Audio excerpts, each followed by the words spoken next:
MSC Elsa എന്ന Liberian കപ്പലാണ് ഈ അപകടത്തിൽപ്പെട്ടിരിക്കുന്നത്. വിവിധ തീരങ്ങളിലായി 34 കണ്ടെയ്നറുകളാണ് കരക്കടിഞ്ഞത്. കടലിൽ ഇപ്പോഴും നിരവധി കണ്ടെയ്നറുകൾ ഒഴുകി നടക്കുന്നുണ്ട്. മറ്റുണ്ടാക്കുന്ന പ്ലാസ്റ്റിക് തീരം മൊത്തവും അടിച്ചു കയറിയിരിക്കുകയാണ്.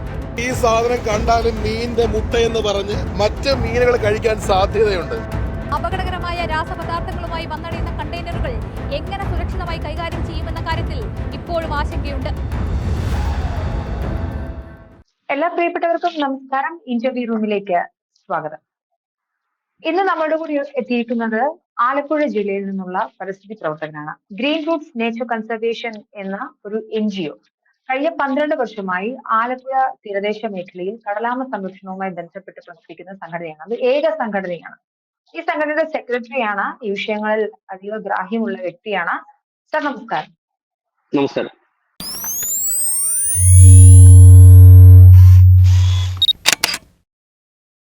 സർ, നമ്മൾ ഇന്ന് സംസാരിക്കാൻ പോകുന്ന വിഷയം, ഞാൻ കഴിഞ്ഞ ദിവസം ഈ കൊച്ചിയിൽ കപ്പൽ വന്നതുമായി ബന്ധപ്പെട്ടിട്ടുള്ള പാരിസ്ഥിതിക പ്രശ്നങ്ങളെ കുറിച്ച് അഡ്രസ് ചെയ്ത് ഒരുപാട് പോസ്റ്റുകളൊക്കെ കാണുകയുണ്ടായി.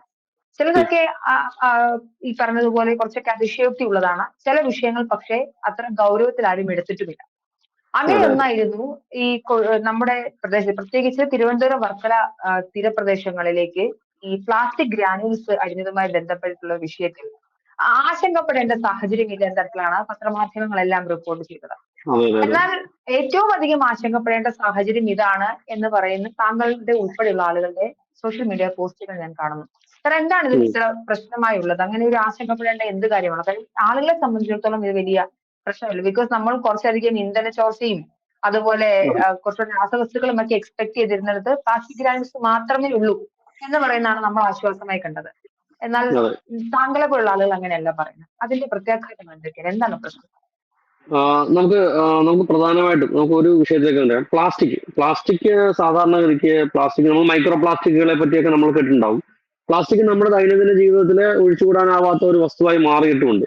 നമ്മുടെ എല്ലാ മേഖലയിലും പ്ലാസ്റ്റിക്കിന്റെ അനിവാര്യതയുമുണ്ട്. നമ്മളതിനെ ഈ പ്ലാസ്റ്റിക് ഗ്രാനുൾസ് അല്ലെ പ്ലാസ്റ്റിക് പ്രൊഡക്ഷൻ നിർത്തണം എന്ന് അഭിപ്രായക്കാരനല്ല, അങ്ങനെ അഭിപ്രായം ഞാൻ പറയുന്നില്ല. പക്ഷേ നമ്മൾ ഇത്തരത്തിലുള്ള റോ മെറ്റീരിയൽസ് മാനേജ് ചെയ്യുമ്പോൾ പാലിക്കേണ്ട ചില മുൻകരുതലുകൾ അല്ലെങ്കിൽ പാലിക്കേണ്ട ഒരു പ്രോട്ടോകോൾ ഉണ്ട്. അത് വേൾഡ് വൈഡ് ആയിട്ടുള്ള ഒരു പ്രോട്ടോകോളാണ്. അപ്പം ഇത്തരം പ്രോട്ടോകോളുകൾ കൃത്യമായി പാലിക്കാതെ വരുന്നത് വഴി ഉണ്ടാകുന്ന പ്രശ്നങ്ങളാണ് ഈ ഒരു അപകടം വഴി ഉണ്ടായിട്ടുള്ളത്. കാരണം ഇതിന്റെ പാക്കേജിങ് സമയം മുതൽ ഇതിന്റെ പ്രൊഡക്ഷൻ സമയം മുതൽ പാക്കേജിങ് സമയത്തും ട്രാൻസ്പോർട്ടിങ് സമയത്തും ഒക്കെ പാലിക്കേണ്ട ചില മുൻകരുതലുകൾ നമ്മുടെ വിദേശ രാജ്യങ്ങളിലൊക്കെ ചർച്ച ചെയ്യപ്പെടുന്ന ഒരു വിഷയമാണ്.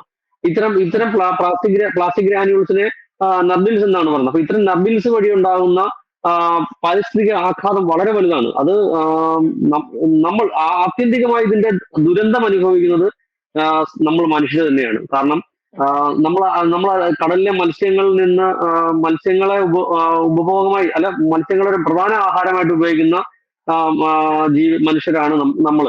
അപ്പൊ തന്നെ ഈ മത്സ്യത്തിനകത്തുകൂടി എത്തുന്ന പ്ലാസ്റ്റിക് മാലിന്യങ്ങൾ വളരെ വലിയ വെല്ലുവിളിയാണ് ഓരോ ആരോഗ്യ മേഖലയിൽ സൃഷ്ടിച്ചുകൊണ്ടിരിക്കുന്ന ഒരു പ്രശ്നങ്ങൾ. അപ്പം അതിനുള്ള കാരണം ഞാൻ ഈ നേരത്തെ പറഞ്ഞ മൈക്രോ പ്ലാസ്റ്റിക്കുകളുടെ കാര്യങ്ങളിൽ നിന്നാണ് ഞാൻ പറഞ്ഞു വരുന്നത്. മൈക്രോ പ്ലാസ്റ്റിക്കുകൾ ഇല്ലാത്ത ഒരു മേഖലയില്ല. എല്ലാ ആഹാര സാധനങ്ങളിലും നമ്മൾ കഴിക്കുന്ന എല്ലാ സാധനങ്ങളിലേക്കും മൈക്രോ പ്ലാസ്റ്റിക്കുകൾ കടന്നെത്തിയിട്ടുണ്ട്, അല്ലെ പ്ലാസ്റ്റിക് പൊല്യൂഷൻ കടന്നെത്തിയിട്ടുണ്ട്. അപ്പൊ അതേ വിഷയത്തിൽ നിന്ന് തന്നെ നമുക്ക് സംസാരിച്ചു തുടങ്ങാം.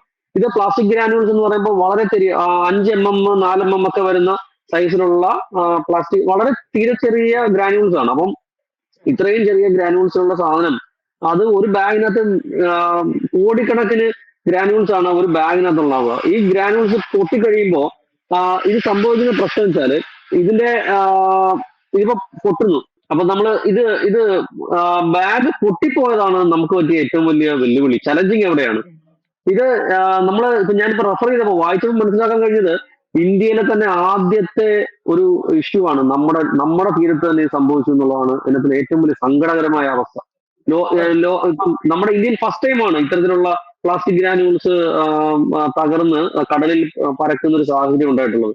ഇത് നമ്മുടെ രാജ്യത്ത് ഇതിനെ മാനേജ് ചെയ്യാൻ എന്തൊക്കെ സംവിധാനമുണ്ട് എന്ന് പോലും എനിക്കറിയില്ല. കാരണം അത്തരത്തിൽ നമ്മുടെ രാജ്യത്തിന് ഇത് മാനേജ് ചെയ്യാൻ കഴിയുമോ എന്നും എനിക്കറിയില്ല.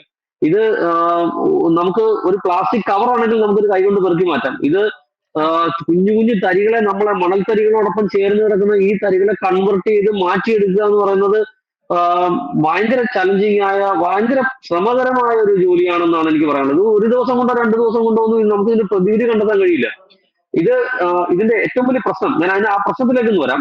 ഇത് കടലിലെ ചെറിയ മത്സ്യങ്ങൾ മുതൽ നമ്മളങ്ങനെ ചൂണ്ടിക്കാണിക്കണം. ചെറിയ മത്സ്യങ്ങൾ മുതൽ വലിയ മത്സ്യങ്ങൾ വരെ, ഒപ്പം തന്നെ ആമകൾ, ഞണ്ടുകൾ, കൊഞ്ചുകൾ, ഒപ്പം തന്നെ നമ്മുടെ എന്താ പറയുക, നമ്മുടെ കണവ, കടലിലെ എല്ലാ സമസ്തമായ ജീവജാലങ്ങളും ഈ സാധനത്തിനെ കഴിക്കാനുള്ള സാധ്യത വളരെ വളരെ കൂടുതൽ. ഇത് കഴിക്കും, വളരെ കൂടുതൽ എന്ന് പറഞ്ഞാൽ പലത് കഴിക്കും, മസ്റ്റായിട്ടും കഴിക്കും. കാരണം ഇത് കഴിക്കാനുള്ള കാരണം മത്സ്യത്തിന്റെ മുട്ടയാണ് എന്ന് കരുതി ഇവർ ഭക്ഷിക്കും. ഇത് നമ്മളുടെ കൈ കിട്ടിയാൽ പോലും നമ്മളൊന്ന് വായിലിടാൻ നമുക്ക് തോന്നിപ്പോകും. അത്രയേറെ വളരെ കാണാൻ നല്ല ഭംഗിയോടെയാണ് ഈ സാധനം ഇരിക്കുന്നത്. അപ്പൊ ഇത് കണ്ടാൽ ഇത് വെള്ളത്തിൽ കലർന്നു പോയി കഴിഞ്ഞാൽ കാണാൻ പോലും പറ്റില്ല. വളരെ ട്രാൻസ്പെറന്റ് ആണ്. പ്രത്യേകിച്ച് ഇത് വൈറ്റ് ആണ്. ഇപ്പം നമ്മുടെ തീരത്ത് അടിച്ചേക്കുന്നത് വൈറ്റ് കളറിലുള്ള ഗ്രാനുൾസ് ആണ്.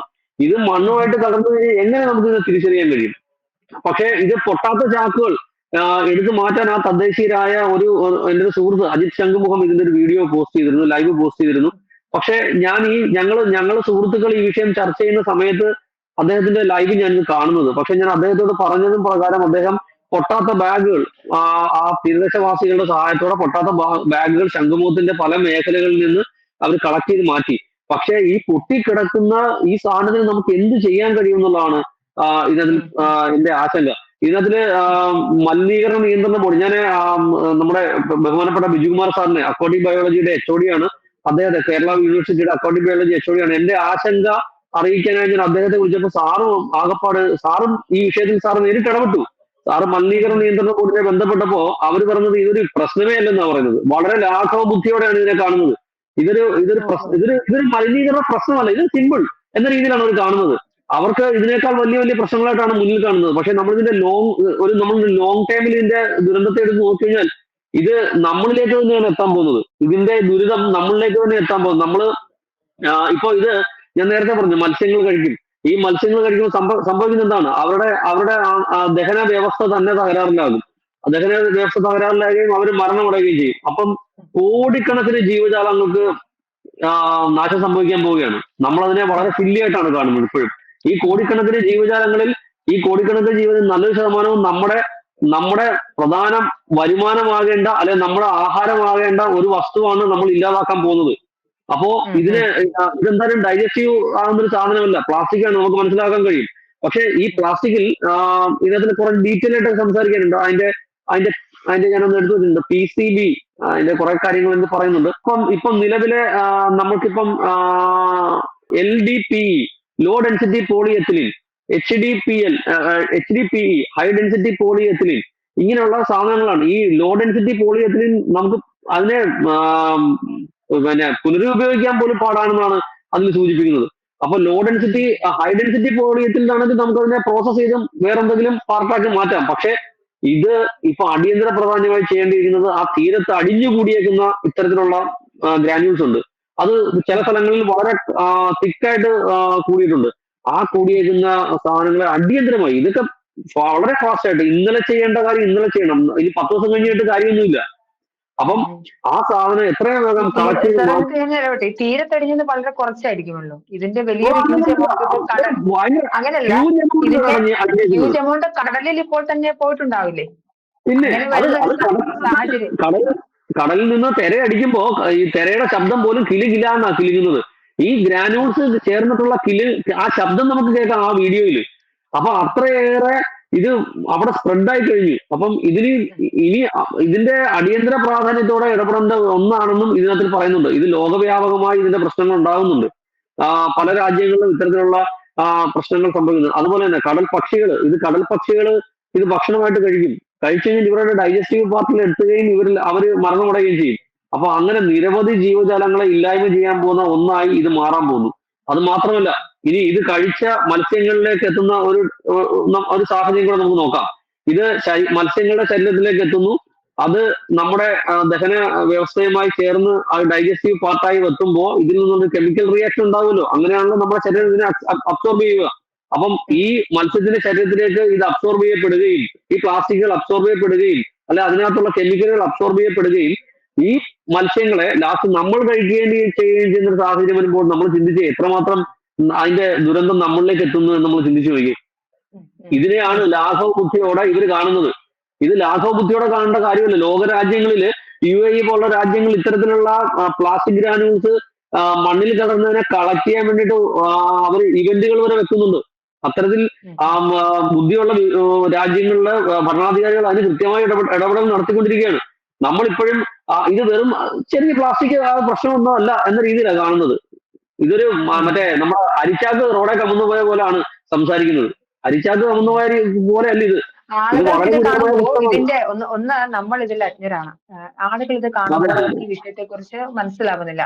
ഇതൊരു പരിസ്ഥിതി പ്രവർത്തകനോ പറയുന്ന സമയത്ത് മാത്രമാണ്. നമ്മൾ പ്രതീക്ഷിച്ചിരുന്നത് വലിയൊരു ദുരന്തമാകുമ്പോൾ വന്നത് പ്ലാസ്റ്റിക് ഗ്രാനുൾസ് മാത്രമാണ് എന്നതൊരു നിസ്സാരമായിട്ടാണ് നമുക്ക് തോന്നുക. മാത്രമല്ല ആളുകൾക്ക് ഇത് കാണുമ്പോൾ വളരെ കൗതുകമാണ്. ഒരു ലാർജ് ക്വാണ്ടിറ്റിയിൽ മുത്തുമണികൾ പോലെയുള്ള പ്ലാസ്റ്റിക് ഗ്രാനുൾസ് വരിക, അതിൽ കളിക്കാനുള്ള ഒരു രസം, അങ്ങനെയാണ് അവിടെ ഉണ്ടായിരുന്നത്. ഞാൻ കുറെ അധികം വീഡിയോയിൽ കുട്ടികളൊക്കെ അതിലെടുത്ത് കളിക്കുന്നതും പൊട്ടാത്ത ചാക്കുകൾ പൊട്ടിക്കുന്നതും ഒക്കെ കാണുന്നുണ്ടായിരുന്നു.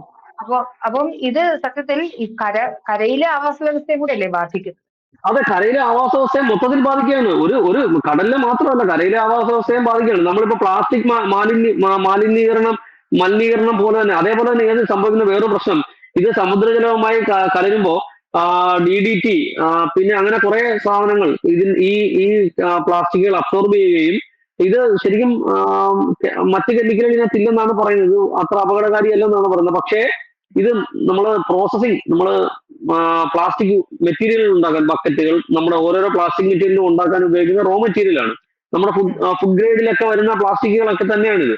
പക്ഷെ ഇത് കടലിലെ ജലവുമായി കലരുമ്പോൾ കടലിനകത്ത് അടങ്ങിയിരിക്കുന്ന മറ്റ് കെമിക്കലുകൾ ഇതിനകത്തേക്ക് ആഗിരണം ചെയ്യപ്പെടുകയും അത് വീണ്ടും അപകടകാരിയായി മാറുകയും ചെയ്യും. അപ്പോ അത്രയേറെ സീരിയസ് ആയ ഒരു ഇഷ്യൂ ആണ് നിൽക്കുന്നത്.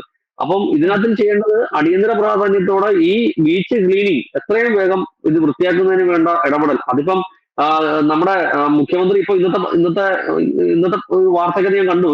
അത് സന്നദ്ധ സേവകരെ ഉപയോഗിച്ച് അത് വൃത്തിയാക്കാൻ പോകുന്നു. ഈ സന്നദ്ധ സേവകർ എന്ത് ചെയ്തു?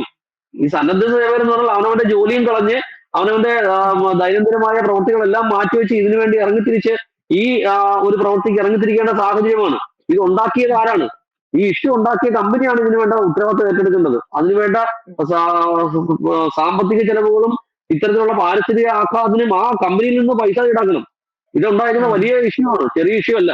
നമ്മുടെ ഈ കേരള തീരത്തുള്ള കേരളത്തിലെ മുഴുവൻ ജനങ്ങളുടെയും ആരോഗ്യത്തെ ബാധിക്കാൻ പോകുന്ന വിഷയമാണ്. ഇതിനകത്താണ് വളരെ ലാഘവത്തോടെ ഇടപെട്ടുകൊണ്ടിരിക്കുന്നത്.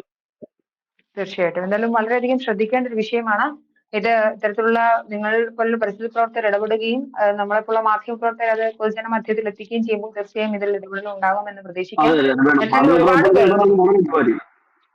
എന്തായാലും ഇത് മറ്റുള്ളവർ കൂടി അറിയേണ്ടതുണ്ട്. എന്തായാലും ഇത്തരം നേരം മറന്നാലോട് സംസാരിച്ചതിൽ ഒരുപാട് നന്ദി സർ. Thank you sir. ഒരു കാര്യം കൂടെ സൂചിപ്പിച്ചോട്ടെ, ഇതുപോലെ തന്നെ കടലിലെ ഞാൻ ഈ പറഞ്ഞ നേരത്തെ കൂട്ടത്തിൽ ഈ കടലാമകളുടെ കുഞ്ഞുങ്ങള് സാധാരണഗതിക്ക് ഇത്തരത്തിലുള്ള ചെറിയ ചെറിയ സാധനങ്ങളാണ് ഇത് കൂടുതലും കഴിക്കുക. ഞാനൊരു കടലാമ സംരക്ഷകൻ കൂടെ ആയതുകൊണ്ട് എനിക്ക് അതുകൂടെ പറയാതിരിക്കാൻ കഴിയില്ല. അപ്പൊ ഇവരുടെ ലൈഫിന്റെ ഇവരുടെ ഗ്രോത്തിന്റെ ഒരു നല്ലൊരു സമയത്ത് ഇവർ ഏറ്റവും കൂടുതൽ കഴിക്കുക ഇത്തരത്തിലുള്ള ചെറിയ ചെറിയ സാധനങ്ങളായിരിക്കും കഴിക്കുക. അതുവഴി ഇപ്പൊ തന്നെ മാസീവായിട്ടുള്ള നമ്മുടെ ഒറീസയുടെ തീരത്തു നിന്നൊക്കെ മാസീവായിട്ടാണ് കുഞ്ഞുങ്ങൾ വിരിഞ്ഞിറങ്ങി വന്നുകൊണ്ടിരിക്കുന്നത്. അപ്പോ ഈ കുഞ്ഞുങ്ങളൊക്കെ ഇത്തരത്തിലുള്ള സാധനങ്ങൾ ഇത് നമ്മുടെ കേരള തീരത്ത് മാത്രമല്ല സ്പ്രെഡ് ആവുക, ഇതിങ്ങനെ സ്പ്രെഡ് ആയിക്കൊണ്ടേയിരിക്കും. ഇത് കടലിൽ മിക്സ് ആവുന്നതനുസരിച്ച് ഇങ്ങനെ മൂവ് ചെയ്തുകൊണ്ടേയിരിക്കും. അപ്പോ ഇത്തരത്തിലുള്ള എല്ലാ ജീവജാലങ്ങൾക്കും ഇതിന് വലിയ അപകടമാണ് ഉണ്ടായിട്ടുള്ളത്. ഈ ശരിക്കും പറഞ്ഞാൽ ഈ കപ്പൽ അപകടം എന്ന് പറഞ്ഞത് വളരെ സില്ലിയായിട്ട് ആളുകൾ കാണുന്നെങ്കിൽ ഒരിക്കലും അങ്ങനല്ല. ഇത് വളരെ ഗുരുതരമായ ഒരു പ്രശ്നമാണ് നമ്മുടെ ഇന്ത്യയുടെ തീരത്ത് അല്ലെങ്കിൽ നമുക്കുണ്ടായിരിക്കുന്ന പാരിസ്ഥിതിക ആഘാതം എന്ന് പറയാതിരിക്കാൻ കഴിയില്ല. നമ്മുടെ കേന്ദ്ര ഗവൺമെന്റുകളും നമ്മുടെ സംസ്ഥാന ഗവൺമെന്റും വളരെ ഉണർന്ന് അടിയന്തര പ്രാധാന്യത്തോടെ പ്രവർത്തിക്കണം. ഇത് ചെറിയ ഇതായിട്ട് കാണരുത്. ഇത് നമ്മുടെയൊക്കെ ആരോഗ്യത്തിന്റെ കൂടി പ്രശ്നമാണ് എന്ന് പറയണം ഈ അവസരത്തിൽ. എന്തായാലും ഒരുപാട് സന്തോഷം സംസാരിച്ചാൽ. വളരെ ഇൻഫോർമേറ്റീവ് ആയിട്ടാണ് ആ കാര്യങ്ങൾ പറഞ്ഞത്. എന്തായാലും പബ്ലിക്കിന്റെ മുന്നിൽ ഒരു അവയർനെസ്സും അധികാരികളുടെ മുന്നിൽ ഒരു അലാമും തന്നെയായിരിക്കും ഇത്തരത്തിലുള്ള ഒരു ചർച്ചകൾ. ഒരുപാട് നന്ദി sir. Thank you so much.